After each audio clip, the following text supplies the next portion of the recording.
What's going on, everyone? Nelson from Hoopin' Life. Here we have David. Here we have Andrew from the Fung Bros. And you know what time it is. It's time for another episode of Check Up. So today's episode of Check Up, we're going to talk about some of the most underrated players in the NBA and some of the overrated players of the NBA. We'll start with the underrated players of the NBA 2015-2016 season. Alright, one guy who's underrated on a small market team, has a really unmemorable name. Paul Millsap on the Atlanta Hawks. Okay. For sure, he is effective. I think anybody who's really into the NBA knows Paul Millsap, but really the casual fan does not. Like, nobody's rocking a Paul Millsap jersey outside of maybe like 10 people I would in say Atlanta. if you do not follow the NBA, you do not know who Paul Millsap is. You might think that's like a construction worker. He's a perennial all-star at this point. Because even though he's an all-star, you know, it's just like nobody knows that name. He doesn't get the shine. I would say another player that's always on the underrated list from a lot of experts is Mike Conley.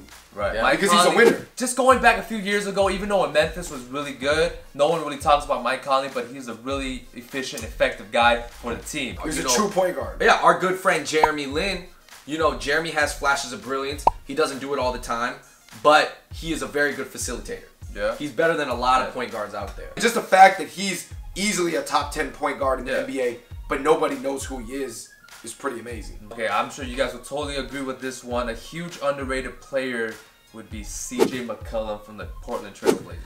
I mean, he's averaging like 21 points a game right now, right next to Damian Lillard. But no one talks about this. No, because he doesn't. He got a weird, like an uncool name. Okay, I don't want to focus on names, but you have to understand as far as marketability, names kind of matter. His name is CJ McCollum, like Todd McCullough. I will tell you this, that for a casual basketball fan, if you watch a highlight reel of CJ McCollum this season, you will be like, who is this guy? Like, what is he doing? Pretty nasty. He's doing some nasty thing, like some real crazy. Just ask Dirk Nowitzki, he'll tell you. Alright, that's enough for the underrated players. Let's get into the overrated players, which I feel is more interesting topic to talk about. Blake Griffin. I agree. I don't see him as a winner. I don't think he knows how to win. I don't think he has the drive to win. He's got skills. He's gotten better. He can dribble. He can kind of shoot. He got the little. He just started to have skills. He started this year. Yeah, but that's why I respect to him for improving working on his game. Yup. But attitude problems, his IQ of the game, how he wants to play the game. I do think they could replace him with a number of other people on that team, and they would be better. To me, I don't see him as a #1 option on a winning team. Clippers have done okay with him before in the past. And he's supposed to be the franchise player, up and coming. As you can see, though, he's been out injured with the suspension and his hand injury. All right, since we're on the Clippers, you know, we're going to just go at him. My pick would be DeAndre Jordan. That dude is overrated, straight out. I have even heard that he's underrated in some ways.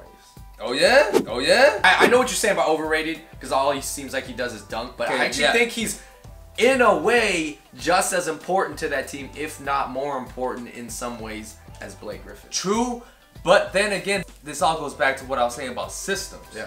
He plays in a good system. He plays within the system. He plays in a good system with Chris Paul, who just does pick and roll with him all day. All he does is dunk. He has no offensive move. He can't shoot. He can't make a free throw to save his life. He does provide some interior defense. He has no basketball. Yeah, his low lights are bad. His low lights are bad. So like, if you were to take him and put him on a mediocre team or like a sorry team, he can't do crap for you. Now, who you got? I actually thought about it and I had to catch myself. Rondo. Because like Rondo, everyone says he rose like a phoenix this season back. But if you see, you know, the lowlights, the attitude issues are still there. Yeah. And then you have one guy with a bad attitude, another guy with a bad attitude, DeMarcus Cousins, who is also arguably overrated. So you have two players that are supposed to be these elite tier talents. Rondo borderline, Yeah, I felt right? Rondo kind of fell off the elite. But then they can't do anything. Yeah. They can't win at all. And they actually have firepower on that team. Yeah, true. Man. Other than Rondo just getting high numbers of an assist, he can't really do anything else. Yeah. All right, I gotta say, Carmelo, even though he has some of the most moves up there with Kobe, he's up there. Yeah. Offensively, just can do everything. Hit you with a lot of different moves. He just cannot win. And he has a bad attitude. He's never happy for his teammates. He's a selfish player. He cannot lead. Yes, he's not a leader. And you heard what Amari was kind of calling him out, which was kind of funny. He was basically calling out Carmelo as the years that they played together that Carmelo was selfish. Another overrated player whether you guys agree or not, is Kevin Love. I agree. Okay. Kevin Love is overrated. One of the reasons why I think he's overrated, and I'm sure a lot of people could understand, is that even though his stats were crazy on the Timberwolves, he went to the Cavs and he had a chance to fit in and be that special piece and help them go really far, but he has not been able to fit in. I do agree with you. Anyone who has some solid skill could put up big numbers for a garbage team, which was the Minnesota Timberwolves during the times that he was there.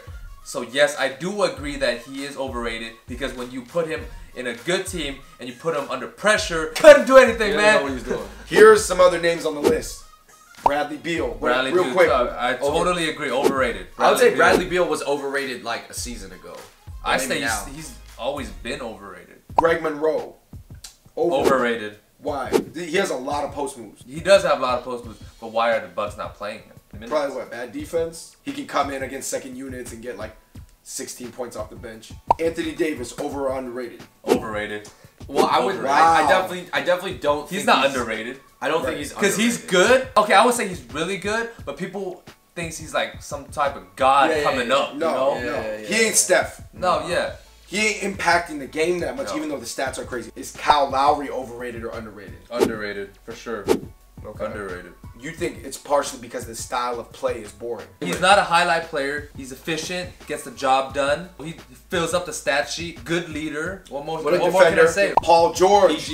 Paul George, if you had to choose one or the other. Overrated. Oh! Alright, I would say. I was going to say. Right now, over. If you would have to choose one, I would say over. Because he's not under. Because he supposed to be a superstar caliber player, but he can't carry his team right now. John Wall, over, under. Some people say over, some people say under. For me, I just say. I say he's solid. Yeah, solid. But I would say one little niche overrated. Andrew Wiggins. A lot of people say all he does is shoot 50%, like 45% mid-range jumpers, and he gets 20 points, but he takes 20 shots. And he can't do anything else. He has a lot of potential, but in terms of contributing to a team, other than getting 20 points, he can't do anything else. Yeah.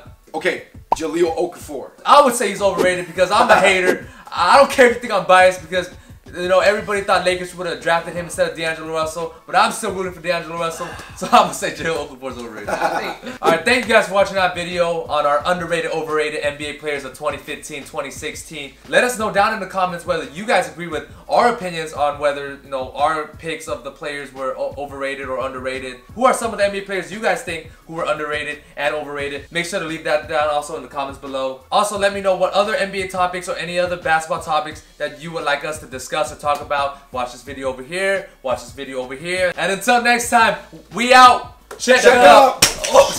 We good.